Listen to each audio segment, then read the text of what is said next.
What is going on, everyone? It is Tyler McKinney back here again, and we're going to talk about the supplemental USFL draft. Listen, it wasn't anything sexy. It just was what it was. On a scale from 1 to 10, bummed. So, I was at work today. People at work, they got nacho fries. I was super excited. I go through the drive-thru, pull up. Now, granted, it's in another town. Go to order nacho fries. They don't have them yet. Super bummed. Don't know where that falls on 1 to 10, but bummed. Just is what it is.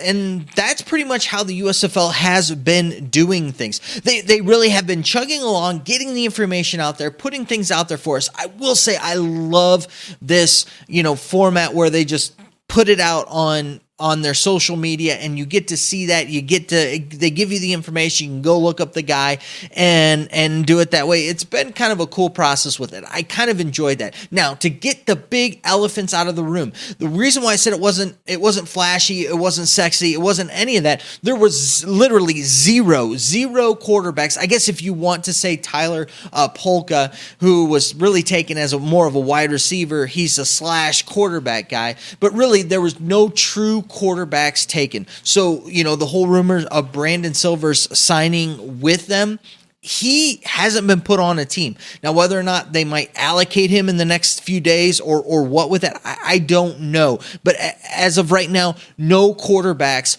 That's right, no quarterbacks were taken in the supplemental draft.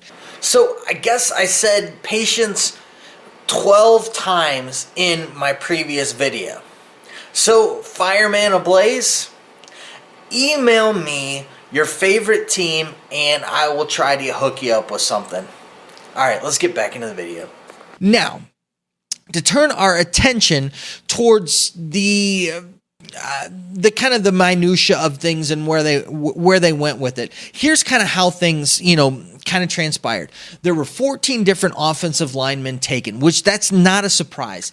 All of the teams are definitely going to want to solidify their line up front. You can't win games without a good line. You need to get a push up front. So that makes sense. So that one was pretty good to see. The interesting thing for me were 9 safeties and 11 cornerbacks were taken. And I definitely can tell that they're on the defensive side of things, these teams are really trying to find those guys who are athletic and who can cover defenders. I think that that just shows that I think this league is pushing more towards a pass-happy league, trying to get that ball down the field, push the ball down the field, and that's where I think the coaches are thinking that the other coaches are going to go to open up this game and that they need to get the guys on the back end. So you had 9 safeties taken, 11 cornerbacks taken.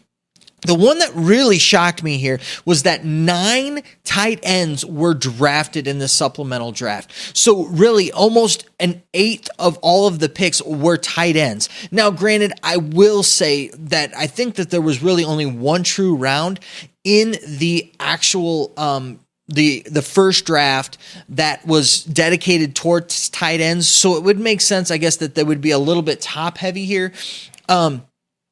But it was just kind of, it stood out a little bit to me. I thought that there would be definitely more defensive ends and more tackles. I mean, totally, I think that there was somewhere around, 9, 10 of them. I think some of those guys got listed as doubles. But you had roughly around 10 guys on the defensive line, which usually the lines are, you want to control the line of scrimmage, whether you're on offense or defense. And so to kind of stack up on those guys would make sense. A lot of times those guys are the guys who, can tend to get hurt more than the others. And so that makes sense there. Now you had some of the teams solidify their kicking games. You had 2 kickers taken, 2 punters taken. You had 3 long snappers taken. In this draft, you had, 6 running backs. There really wasn't any of those guys that were just like, wow, standout guys. You had some guys that, if you, say, you followed a big school or whatever, you might recognize some of these games, but in some of these teams, some of these names from some of these teams. I'll get it out. But what you're not going to have those national names here. Like I said, none of this is flash for your cash type of stuff. This isn't newsworthy grabs. What it is this is them really trying to get the best talent that they can out of the pool of guys that they have there. Now, it'll be interesting to see how things transpire from here. So we had the supplemental draft. Now we're going to hear in, I think it's like 11 days, we're going to be moving into camp. It'll be interesting to see how the player, transactions will happen from here.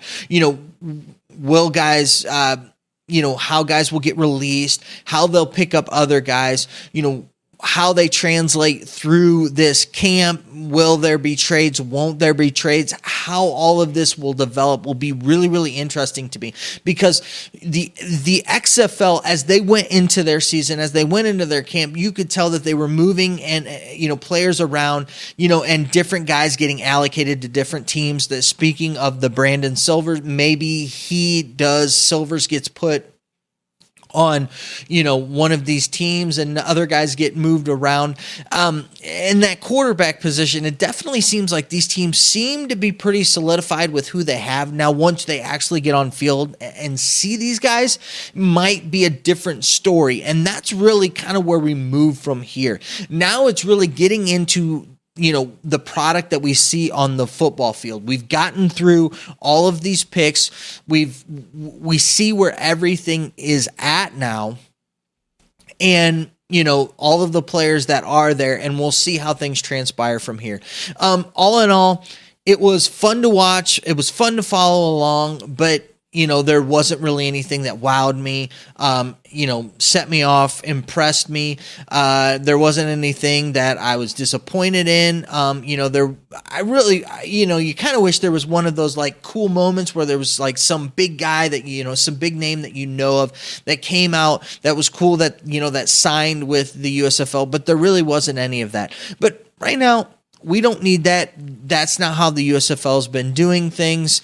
So we'll see what transpires in the next few days as things come out, and as they start preparing towards camp. We'll see what information we get out from there. But those are my thoughts. Those are my quick thoughts on the USFL draft and what happened there.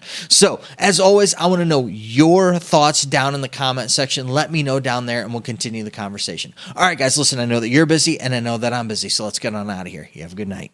Bye.